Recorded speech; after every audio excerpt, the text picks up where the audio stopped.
Hi, my name is Clay. I was around 16 when this whole ordeal started. I had just come home from the supermarket to pick up some ingredients for my dinner. My parents were away for the evening because of some work trip. They owned a company together. My little sister was also gone at the time, having a sleepover at a friend's house. This was my first experience being home alone for an extended amount of time, and I thought it'd be a really fun evening. I had a big school assignment I had to have done by the next day, so I spent most of the evening in my room. A few hours go by and it starts getting late. I decide to prepare some dinner for myself. I'm not much of a cook, so I ended up making myself a casserole. I got the recipe off of one of those websites I use on the dark web called Cooking with Kian. I used to chat with the guy on a regular basis, since his website had a chatting function. We ended up getting pretty close. He lived in Singapore, so I assumed that I would probably never see him in real life. After I eat my dinner, I decided to continue writing the prompt I was assigned.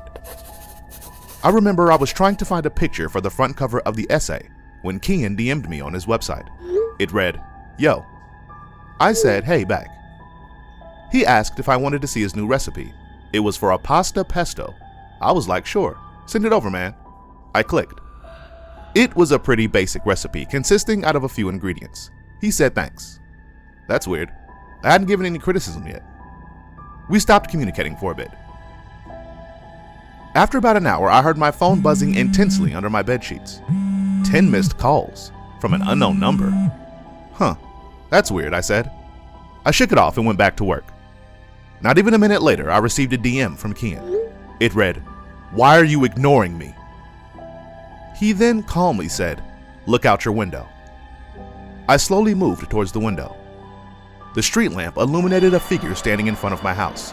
It was a tall man with a menacing grin, holding a kitchen knife.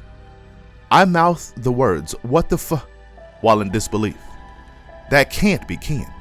Kian is a teenager from the other side of the world, and most importantly, how would he have gotten hold of my address? I then remembered the recipe.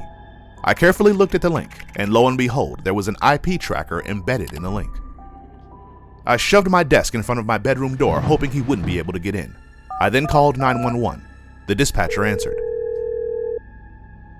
"Hello, what is your emergency, sir?"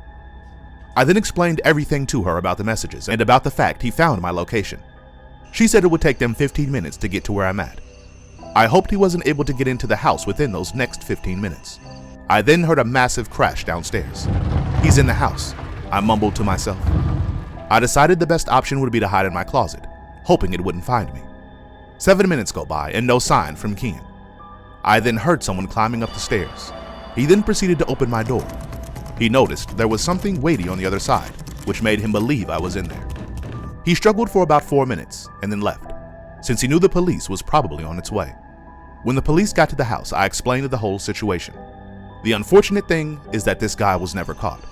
But after describing him to the police, they told me he was an infamous catfisher who has been doing this since the start of the internet age. I hope that I will never come across something like this again.